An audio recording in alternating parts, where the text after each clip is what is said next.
Hey guys, പുതിയ വീഡിയോയിലേക്ക് എല്ലാവർക്കും സ്വാഗതം. ഇപ്പോൾ എൻ്റെ ഫ്രണ്ടിൻ്റെ ഗപ്പി ടാങ്കാണ് ഇത്. അവന് വെറുതെ ഒന്ന് ചുമ്മാ ഞങ്ങളവിടെ ഇരുന്നപ്പോൾ ഉണ്ടാക്കിയതാണ്.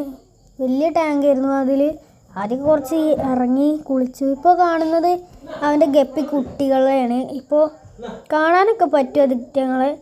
ചെറുതായിട്ട് സ്ക്രീനിൽ അതിനെ കൊണ്ട് ഒന്നോ രണ്ടെണ്ണത്തിനെ കാണാൻ പറ്റും. പിന്നെ ഞങ്ങൾ എൻ്റെ ഫ്രണ്ടിൻ്റെ വീട്ടിൽ നിന്ന് കൊണ്ടുവന്ന പായലാണ് ഇടുന്നത്. പിന്നെ ഈ കാണുന്ന ഗപ്പിയാണ്. അതിനും സാരിവാലിനും ക്രോസ് ആവാനിട്ടാണ്. എവിടെ സാരിവാലിനൊന്നും കാണില്ല, അത് കാണുന്ന ഗപ്പിന് തന്നെ ഉള്ളൂ. അത് മണ്ണ് കളർ അതിനെ കാണുന്നില്ല.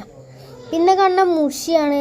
അവിടെ രണ്ടെണ്ണം ഉണ്ട്. അതാ ഒന്ന് പായനുണ്ട്, മറ്റേത് അവിടെ ഒളിച്ചിരിക്കുകയാണ്. അതിനെ കാണണമെന്നില്ല. ഇതൊക്കെയാണ് അടുത്തും പായന്. ഇപ്പോൾ പുതിയ വീഡിയോയിൽ ഇപ്പോൾ കുഴപ്പമില്ലാതെ പോണു. ഞാൻ ആദ്യമായിട്ടാണ് ഇങ്ങനത്തെ വീഡിയോ ഇടുന്നത്. ഈ മീനിൻ്റെ കാര്യത്തിനെ പറ്റിയിട്ട്. എനിക്ക് മീനൊക്കെ ഉണ്ട്. എൻ്റെ ഗപ്പിയും പിന്നെ കുറച്ച് ഫൈറ്ററും ഫ്ലാറ്റി ഷോർട്ടയിലും മുഷിയൊക്കെ ഉണ്ട് എൻ്റെ അടുത്ത്. എന്നാലും എൻ്റെ അടുത്ത് കുറവാണ്, എന്നാലും കുഴപ്പമില്ലാതെ പോണു.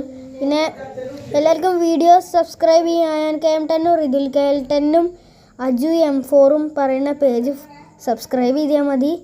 നിങ്ങൾ എല്ലാവരും ചെയ്തുകൊണ്ടിരിക്കണം. ഈ ചക്കൻ വരെ പറയുന്നുണ്ട്, ചെറിയ ചക്കൻ. സോറി, ഒരു ഫൈറ്ററുള്ളൂ, കുറച്ച് ഫൈറ്ററൊന്നും ഇല്ല. പിന്നെ ഇയാളിപ്പോൾ ഒരു ഗൗരേൻ്റെ കുട്ടീനെ കൊണ്ടുവന്നായിരുന്നു. ഞാൻ അതിനകത്താക്കി കിടക്കുകയാണ്.